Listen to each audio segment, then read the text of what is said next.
अस्सलाम वालेकुम। आज का जो हमारा टॉपिक है वो ये है कि अगर कोई हम जिससे बात कर रहे हैं फ़ोन पे वो हमको जान से मारने की धमकी देता है कि मैं आपको मार दूंगा, या हमारी कोई ऐसी रिकॉर्डिंग है, हमारा आपस में लेन देन है, हमने एक दूसरे को पैसे दिए, उसकी खाली रिकॉर्डिंग ही मौजूद है कि मैंने तुम्हें 50,000 रुपये भेज दिए या 50,000 तुम्हें देने हैं, वो इस बात को एडमिट भी करता है कि मैंने तुम्हें देने हैं, या कोई और चीज़ की वीडियो है जो आपने रिकॉर्डिंग की हुई है, वो हम कैसे कोर्ट में प्रोड्यूस कर सकते हैं और कैसे नहीं कर सकते। अक्सर लोग वो जो रिकॉर्डिंग होती है, वीडियो रिकॉर्डिंग हो, मैसेजेस हो या ऑडियो रिकॉर्डिंग हो, वो एक मोबाइल से दूसरे मोबाइल में, दूसरे मोबाइल से फिर आगे कंप्यूटर में जाके उसकी सीडी बना के वो कोर्ट में जाके जमा करवा देते हैं, या किसी ने उसके ऊपर एफआईआर करवानी हो, उसके लिए वो सॉलिड प्रूफ नहीं रहता, वो जाके पुलिस स्टेशन वालों के पास जमा करवाते हैं, दिखाते हैं उसको, तो वो एविडेंस जो सॉलिड होती है वो ख़त्म हो जाती है, वो एडमिसिबल नहीं होती।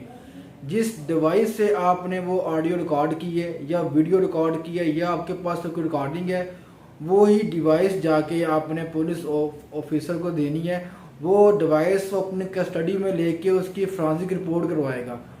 अगर वो वीडियो रिकॉर्डिंग मिलती है वो उसी की है तो उसके ऊपर कार्रवाई होगी, उसको सज़ा मिल सकती है। इसी तरह कोर्ट के अंदर भी अगर आपने वो डिवाइस या वो रिकॉर्डिंग वो वीडियो